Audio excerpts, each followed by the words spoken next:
దేవుని పట్ల దేవుడు మనకిచ్చిన ఆశీర్వాదాలను బట్టి మనం దేవుని స్తుతించాలి తప్ప, దేవుని గణపరచాలి తప్ప, మనలో మనం ఏం చేయకూడదు, గర్వించకూడదు, అతిశయించకూడదు. ఈ అతిశయం గర్వం అనేది వచ్చిందంటే పతనం మొదలైనట్లు లెక్క.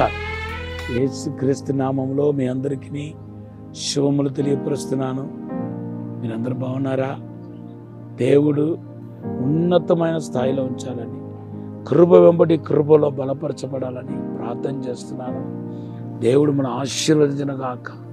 మీ జీవితంలో మరి ఇంకా మీదట ఎటువంటి దుఃఖం కలగకుండా దేవుడు మిమ్మల్ని సమాధానకరంగా శాంతికరమైన చోటుకు నడిపించాలని దేవుని సన్నిధిలో ప్రార్థిస్తున్నాను. దేవునికి అద్భుత కార్యం మీరు చూడండి. మీ ఇంట్లో ఎవరైనా అనారోగ్యంతో ఉంటే వారికి ఆరోగ్యం కలగబోతున్నాయి. ఈ సమయంలో మనము యూఫ్రటీస్ నది గురించి ధ్యానం చేసుకుంటూ వస్తున్నాం. ఆదికాండ 2వ అధ్యాయం 13-14 వచనంలో మనం చూస్తున్నాం. ఆదామును దేవుడు ఆశీర్వదించిన నిమిత్తం ఒక నదిని పుట్టించాడు. ఆ నది 4 శాఖలుగా విడిపోయి అనేక దేశాలు ఆశీర్వదించినట్టుగా చూస్తున్నాం. దానిలో ఒక నది పేరు ఏంటంటే యూఫ్రటీస్. యూఫ్రటీస్ నది గురించి ఆల్రెడీ ప్రవచనం కూడా చెప్పబడ్డాయి. చూడండి ఒకసారి ఇర్మియా గ్రంథం 13వ అధ్యాయం 4-7, అలాగే ఇర్మియా గ్రంథం 46 2వ వచనం 2-10 వచనాలు దేవుడు మాట్లాడుతున్నాడు. దేవుని బిడ్డలారా, ఇర్మియా ప్రవక్తను ఏం చేస్తున్నాడంటే తన నడుముకు కట్టుకున్న బెల్ట్ను కొనమంటున్నాడు.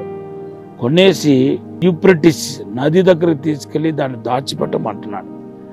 దాచిపెట్టిన తర్వాత కొన్ని రోజుల తర్వాత మరలా ఆ నది దగ్గరికి వెళ్ళమంటున్నాడు. అక్కడికి వెళ్ళి ఎక్కడైతే నువ్వు దాచిపెట్టావో అక్కడ వెళ్ళి చూడు అంటున్నాడు. ఆయన వెళ్ళి చూసేసరికి అదంతా తుప్పు పట్టేసి పనికి రాకుండా పోయినట్టుగా మనం చూస్తున్నాం. అప్పుడు ప్రభు అంటున్నాడు, యూదా యొక్క గర్వం, అహంభావం కూడా ఇలాగే ఉంటాయి, గర్వం వలన ఇలాగే నశించిపోతారనే విషయాన్ని ప్రభు మాట్లాడటాన్ని మనం చూస్తున్నాం. నిజమే దేవుని బిడ్డారా, ఏదో నదిలో ఇంత పెద్ద పేరు ప్రఖ్యాతి పొందిన నదిని పుట్టించాడు. కానీ ఆ తర్వాత కాలం గడించుకొలది ఆ నదులని ఏమైపోయిందో తెలియలేదు. దేవుని బిడ్డలారా, మరి భూ సంబంధమైన ఆశీర్వాదాలు కూడా అలాగే ఉంటాయి. ఈరోజు భూ సంబంధమైన ఆశీర్వాదాలు బట్టి గర్వించే వాళ్ళు ఉన్నారు. ఆస్తి పాస్తులు, చదువులు, గొప్పతనాన్ని బట్టి గర్వించే వాళ్ళు ఉన్నారు. అది ఎంతో కాలం ఉండదు. బైబిల్లో రాయబడి ఉంది, యాకోబు పత్రిక 4:6లో గర్విస్తుడు ఆయన ఎదిరిస్తున్నాడని రాయబడి ఉంది. ఈరోజు నా మాట వింటున్న మీ జీవితంలో దేవుని బిడ్డలారా, యూఫ్రటీస్ మనకు నేర్పించే సత్యం ఏంటంటే, నువ్వు గర్విస్తే యుగ సంబంధమైన ఆశీర్వాదాలను బట్టి నువ్వు గర్వించుకొని అహంభావం కలిగి నువ్వు ముందుకు సాగితే అది ఎంతో కాలం సాగదు, నువ్వు నశించిపోతావు అనే విషయాన్ని దేవుడు హెచ్చరిస్తున్నాడు.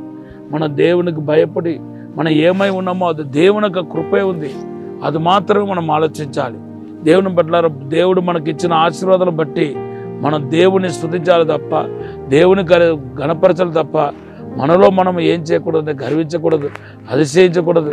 ఈ అతిశయం గర్వం అనేది వచ్చిందంటే పతనం మొదలైనట్లు లెక్క. పరలోకంలో ఉన్న దేవదూతలు ఎంతో చక్కగా దేవుని ఆరాధిస్తున్న టైంలో దుర్బుద్ధి పుట్టింది. ఎందుకు నన్ను ఆరాధించకూడదు, నన్నెందుకు గొప్ప చేయకూడదు, కొంచెంమంది నన్నెందుకు ఆరాధన చేయకూడదని ఆ లూసిఫర్ అన్నవాడు అనుకున్నాడు. ఎందుకంటే ఆయనకు దేవుడు తన జ్ఞానాన్ని ఆయనకు పంచిపెట్టాడు. సో దాన్ని బట్టి ఈ యొక్క లూసిఫర్ గర్వించినప్పుడు ఆయన కిందకు పడతాడు. తర్వాత ఎప్పుడు పైకి వెళ్ళలేకపోయాడు. మరలా తన స్థానాన్ని, పోగొట్టుకున్న స్థానాన్ని తిరిగి పొందుకోలేకపోయాడు. ఇది ఒక పెద్ద హెచ్చరిక. ఈ లోకంలో మనం ఏది సంపాదించినా, ఎంత డబ్బు ఉన్నా, ఆస్తిపాస్తులున్నా ఏదో శాశ్వతం కాదు. ఆత్మీయంగా మనం పొందుకునే మేలు, అభిషేకం మాత్రమే శాశ్వతం. ఈవెన్ దాన్ని బట్టి కూడా మీరు ఏం చేయకూడదంటే, దేవుని బిడ్డలారా, అతిశయించకూడదు. మనం ఏమై ఉన్నామో అది దేవుని కృపే ఉంది అనుకుంటూ పోవాలి తప్ప, మనం అతిశయించడానికి ప్రారంభించామా పతనం మొదలైపోతుందని ప్రభు మనల్ని హెచ్చరిస్తున్నాడు. ఈ మాటను దేవుడు దీవించనగాక. ఈ సమయంలో ప్రార్థిస్తున్నాం. పరిశుద్ధము నమ్మకమైన పరలోక తండ్రి, గర్వాన్ని మా నుండి తీసివేయండి ప్రభా. సాతాను క్రియ లయపరిచి గర్వించకుండా అయ్యా మమ్మల్ని మేము నాయన తగ్గించుకొని నీ సన్నిధిలో లోబడి ఉండే కృప దయచండి. పరిశుద్ధాత్మ మహిమ ఇప్పుడే తాకినగాక, దేవుని ప్రస్తుత తాకినగాక. అనారోగ్యంతో, బలగంతో, రోగాలతో ఉన్నవారు యేసు నామములో విడుదల పొంది ఆశీర్వదించబడాలని ప్రార్థిస్తూ యేసు నామములో అడిగి వేడుకుంటున్నాము తండ్రి, ఆమేన్. Have a blessed day. ఈరోజు దేవుడు మీకు ఇచ్చిన వాగ్దానం మార్క్స్ వార్త 11:23.